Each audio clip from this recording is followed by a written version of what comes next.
Hello, Qembek here.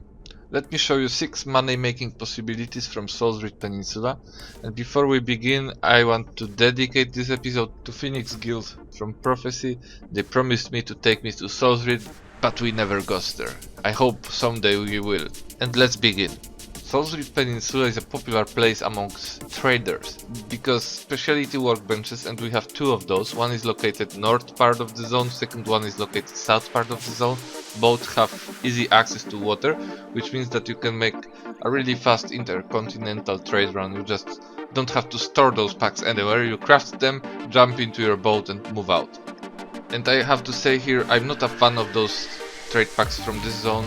I don't think they give a lot of reward when you are selling them, when you are delivering for gold or for resources, but it's cheap to make, and I believe it's a good starter trade pack for players beginning their adventures with trading, or players who wants to check out how the system works. It's really cheap to make, so if you do something wrong or run into trouble, you will not lose a lot. Only labor and tiny amounts of gold needed to craft the pack. Those of you who are interested in grinding, killing monsters for profit, you might want to look at another thing. You might look at North Beach in Solzreed.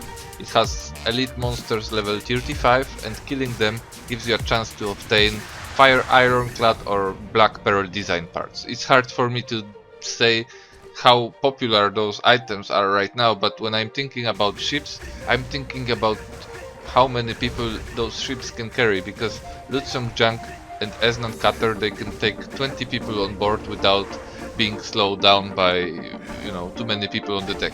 And Growling Yowl, because that's the official name of Black Pearl, it can take 30 people. It's a huge advantage in terms of bigger raids when you are trying to put more people in a single ship. This ship is just stronger in terms of how many people it can carry. And if ship is stronger, it means that someone might be willing to pay for those design parts, and it might be worth to go on this beach and farm them.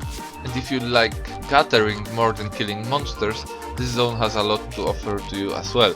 That's because if you go to southern Solzrean Gate, one of 2 mountains located close to Warston City, around it you will find a lot of wild growing funguses, and if you go north from there to Black Reed Keep, around the keep there's a foss, and on the shore you can find wild plants.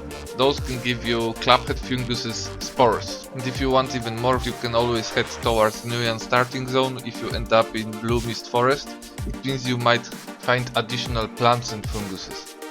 And there's this crazy place that you can visit north from Warston. There's a ranch, and I love this place. That's because I feel like when I enter there, there's like money laying around waiting to be picked up, and really often nobody picks it up, so I'm there to kill all those ships here, and they give me pelt, so I can process it into leather and sell it, or sell it as pelt, whatever. They give me mutton, which I always sell to vendor, to a general merchant, because NPC gives me similar amount of money that I would get if I sold this item on the auction house. Take the loot, sell the loot, process the loot, whatever. It's pure money. Fishing enthusiasts. There's a really good spot between Warston and Lacton.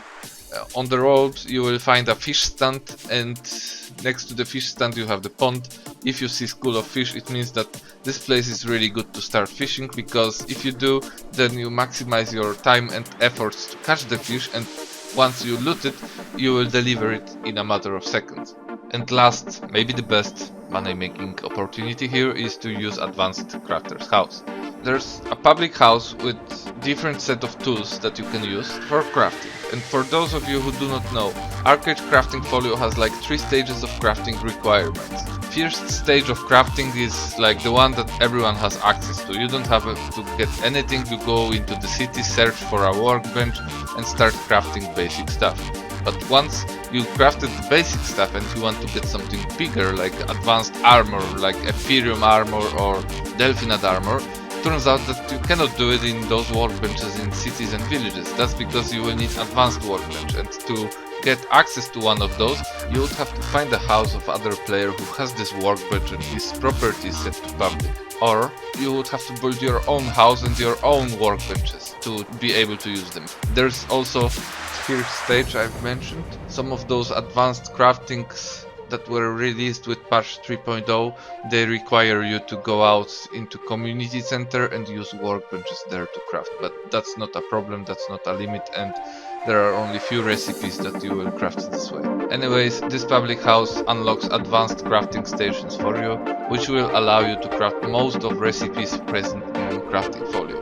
This is not only giving you opportunity to make money in game, but also saves you from spending amount of money, because normally you would have to have your own property and craft your own advanced workbench. And that's it from me. If you like this video, if you like what I'm doing on this channel, please tell your friends about it, hit the like button or subscribe if you didn't yet. Thank you very much and see you later.